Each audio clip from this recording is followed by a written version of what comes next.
Hello viewers, I'm Dr. Sharanjeet, Professor of Law at Rajiv Gandhi National University of Law, Punjab.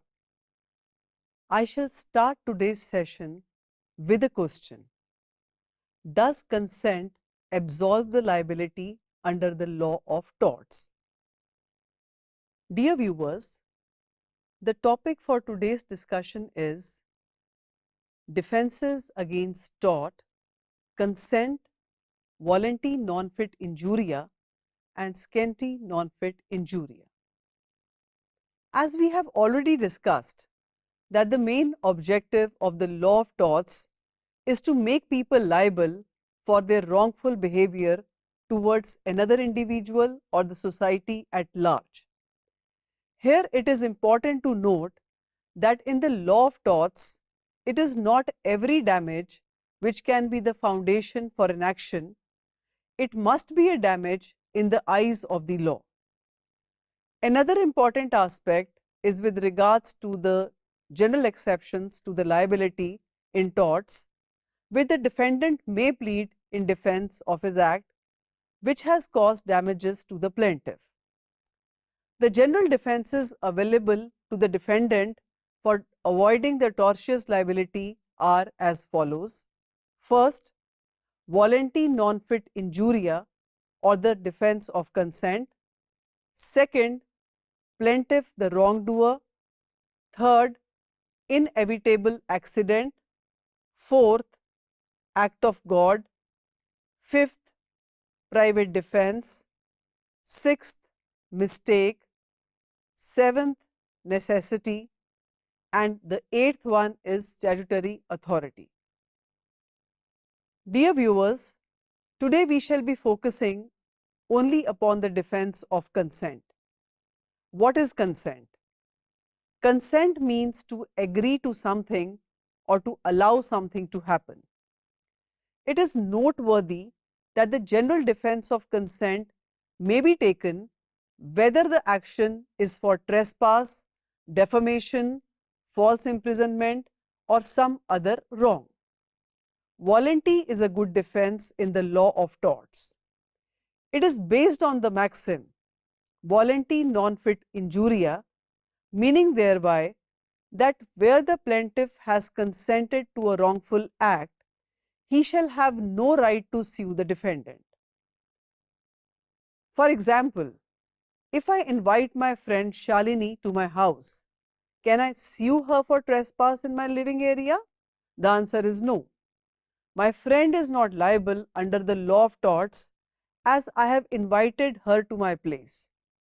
However, if a thief comes to my house in the middle of the night, the thief is liable for house trespass. Thus, not only under the substantive criminal law, consent plays an important role in determining the liability under the law of torts also. So, at the very outset, I would refer to the maxim volenti non-fit injuria, which means that where anyone suffered voluntarily, it does not constitute a legal injury and therefore is not actually actionable. The consent for the purposes of this maxim can be either express or it can be implied. This maxim can be better explained as per the observations made in the case of Smith versus Baker, in which Lord Herschel remarked, "One who has invited or assented to the act being done towards him cannot, when he suffers from it, complain of it as a wrong." For the defense of consent to be available, the act causing the harm must not go beyond the limit of what has been consented to. For instance, a player in a game of cricket has no right of action if he is hit while the game is being played lawfully. But if there is a deliberate injury caused by another player, the defense of volenti cannot be taken. Similarly, if a surgeon negligently performs an operation, he cannot avoid the liability by pleading the defense of consent. Here it is important to note that the defense of consent extends only to the bodily injury caused to the plaintiff. When the injury is caused to the plaintiff's property due to his own consent, it is called his leave and license. Thus, from the above, we can draw an inference that no act is actionable as a tort if a person has expressly or impliedly consented to it. This can be further explained with the help of the case Hall versus Brooklands Auto Racing Club. In this case, the plaintiff was a spectator at a motor car race being held at Brooklands, the defendant's company. During racing, there was a collision between the two cars, one of which was thrown among the spectators, thereby causing serious injuries to the plaintiff. When the plaintiff sued the defendant for damages, it was held that he had impliedly taken the risk of such injury, as any spectator watching that sport would reasonably foresee it. Therefore, the defendant was not liable. Another important case is Padmavati versus Durga Nayaka. In this case, while the driver was taking the jeep to fill petrol, two strangers took the lift in the jeep. Suddenly, one of the valves fixing the right front wheel to the axle gave way, toppling the jeep. The two strangers were thrown out and sustained injuries, and one of them died as a consequence of the same. It was held that neither the driver nor his master could be made liable. Firstly, because it was a case of sheer accident, and secondly, the strangers had voluntarily got into the jeep, and as such, the principle of volenti non fit injuria was applicable to this case. Another important case is Thomas versus Quartermain. In this case, the plaintiff was an employee in the defendant's brewery and was trying to remove a lid from the boiling vat. The lid was stuck, and with the plaintiff's extra pull to it, it came off suddenly and the plaintiff fell back into the scalding liquid. The plaintiff was thereby severely injured. The majority of the Court of Appeal held that the defendant was not liable because the danger was visible and the plaintiff voluntarily encountered the same. In the case of Lakshman Balakrishna versus Dr. Trimbak Bapu, the Supreme Court of India held that if a doctor does not apply due care during the operation, he will be liable even after the patient's consent for suffering the loss during operation has been procured. In the present case, the patient died because proper primary care was not used while giving anesthesia.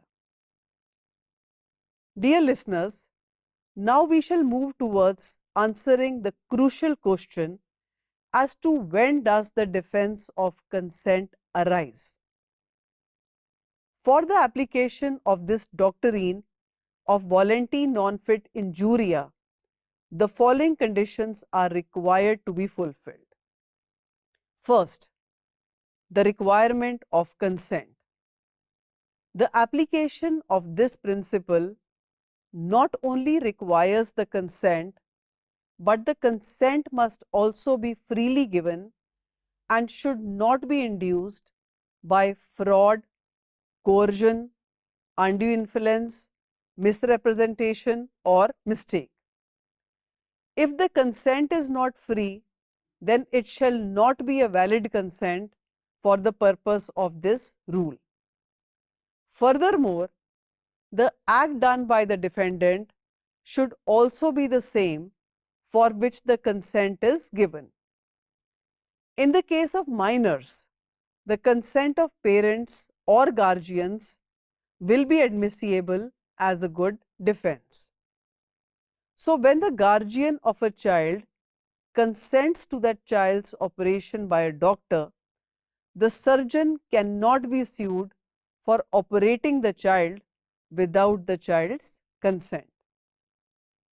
However, it is important to note that this rule shall not apply in the absence of full knowledge of the facts and circumstances. This can be further explained with the help of the case of Burnett versus British Waterways Board. In this case, the plaintiff was employed by the defendant on a barge and the plaintiff received injuries due to the breaking of the defective rope by which the barge was being pulled. It was held that there was no implied consent to bear the risk on the part of the plaintiff as he had no knowledge of the defective rope. Here it becomes important to know that in cases of game of competition, implied consent of the spectator is generally presumed, provided the game is played according to the prescribed rules. The second requirement is that the consent cannot be given for an illegal act. One who seeks justice must come with clean hands. Similarly, no consent can legalize an unlawful act or an act which is prohibited by the law. This can be further explained by the case of R versus Williams, where the accused was the music teacher and was held guilty of rape when he sought consent of a 16-year-old minor girl for sexual intercourse by making her believe that such an act was in fact an operation which was necessary to improve her voice. It was held that the act of sexual intercourse with a minor through deception was unlawful and a punishable offence, and it would not become a lawful act on the ground that the girl had consented to it. The third requirement is consent to face the risk is not similar to knowledge of the risk. Dear viewers, it is important to realize that the consent to run the risk is different from the submission to it. Thus, there is a difference between volenti non-fit injuria and scienti non-fit injuria. Scienti means having knowledge. In this regard, merely having knowledge about a particular risk does not mean consenting to it. This can be better explained with the help of an important case of Smith versus Baker. In this case, the plaintiff was a worker who was employed by the defendants for drilling and cutting of rocks. The rock stones were being carried from one place to another by the stone overhead crane passing over the plaintiff's head. While he was at work, a stone fell down from the crane and injured him. The employers took the defense of plaintiff's consent, which was refuted on behalf of the plaintiff on the ground that he merely held the knowledge of the risky nature of the work but not consented to it. The defendant employers were therefore held liable for negligence in not warning the plaintiff of the falling of the stones. In this case, Lord Herschel said, "Where a person undertakes to do work which is intrinsically dangerous, Notwithstanding that reasonable care has been taken to render it as little dangerous as possible, he no doubt voluntarily subjects himself to the risks inevitably accompanying it, and cannot, if he suffers, be permitted to complain that a wrong has been done to him, even though the cost from which he suffered might give to others a right to action. But where a risk to the employed, which may or may not result in injury, has been created or enhanced by the negligence of the employer, does the employee's continuance in service with the knowledge of the risk preclude the employed, if he suffers from such negligence, from recovering in respect of his employer's breach of duty? I cannot assent to the proposition that the maxim volenti non fit injuria applies to such a case, and the employer can invoke its aid to protect him from the liability for his wrong. Moving forward now, we shall discuss the difference between the doctrine of consent and contributory negligence. Contributory negligence is a legal doctrine that prohibits victims from recovering compensation in a personal injury claim if they were even 1% responsible for their own injuries. Where contributory negligence applies, a defendant can avoid being held liable for losses if the plaintiff also shares any responsibility for the harm that occurred. Volenti is a defense, whereas contributory negligence under the law of torts is only a mitigating factor. As we all know that in volenti non fit injuria, the plaintiff consented to the risk or danger, whereas in contributory negligence, there is negligence on the part of both the defendant and the plaintiff. Furthermore, in the doctrine of volenti, the plaintiff suffers injury or damages despite taking all care and precautions against the inherent danger involved in the act to which he can sense.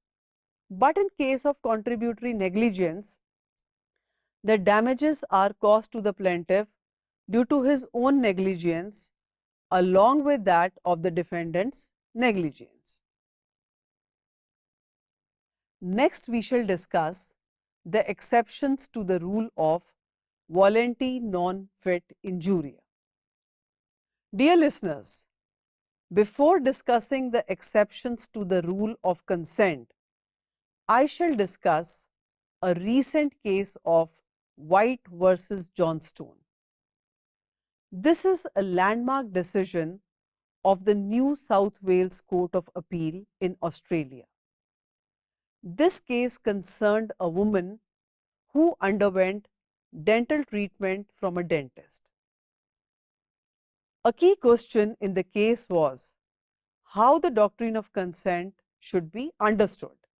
It was alleged that the dental treatment given to the women constituted assault. Specifically, the court asked which party carried the burden of proof in respect of the issue of consent. Did it fall to the claimant to show that she did not consent, or did the dentist need to establish consent?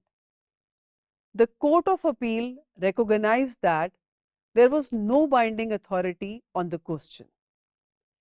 It therefore looked for academic writings on the subject, including Dr. Goudkamp's book, Tort Law Defenses.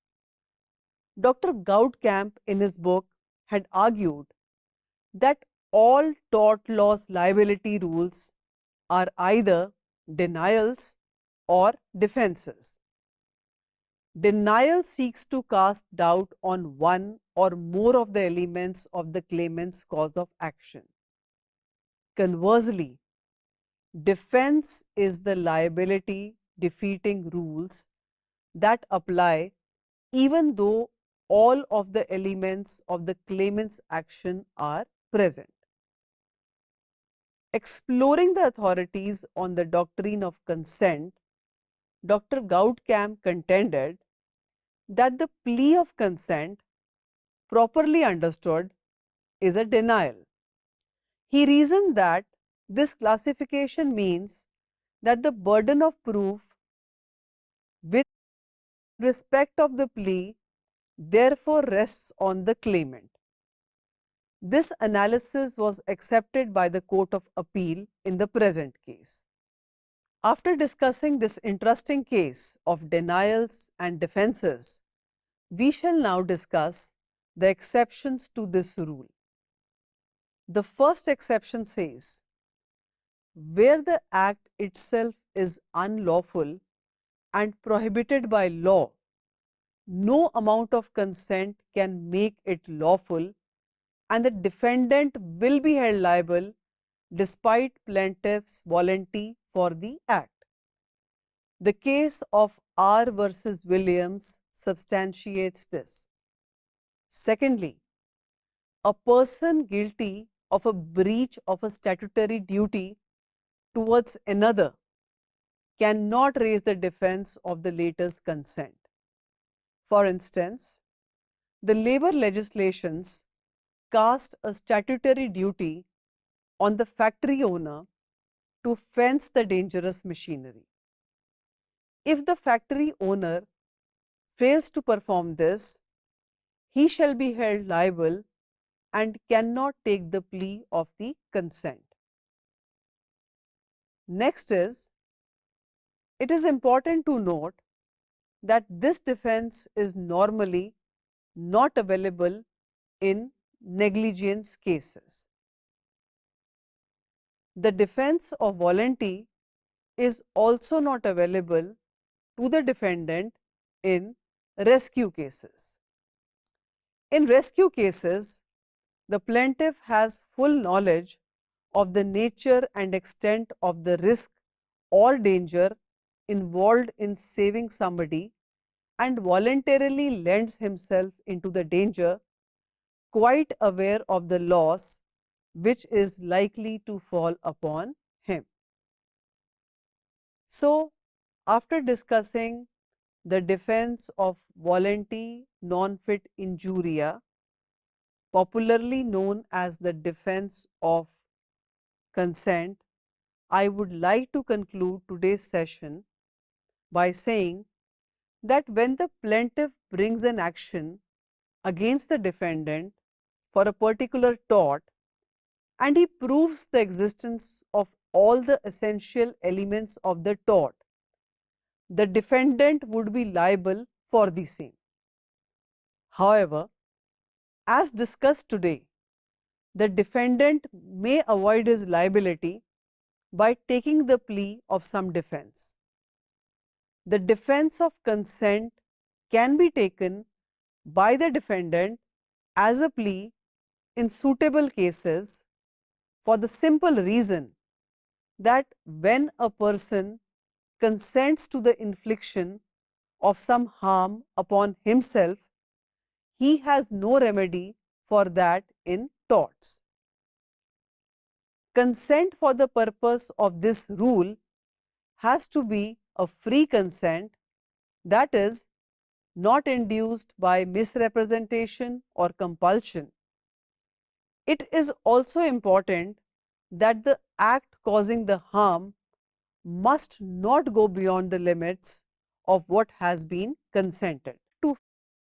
As previously discussed, the defense of volunty non-fit injuria has been successfully pleaded in numerous cases. But the courts have made the defendants liable where this doctrine has no application, for instance, in rescue cases or where a statutory obligation is cast on the parties. To conclude, the entire gamut of this exception implies that no harm comes to a willing person. However, the consent for the applicability of this defense has to be an informed, voluntary and proper consent. Thank you.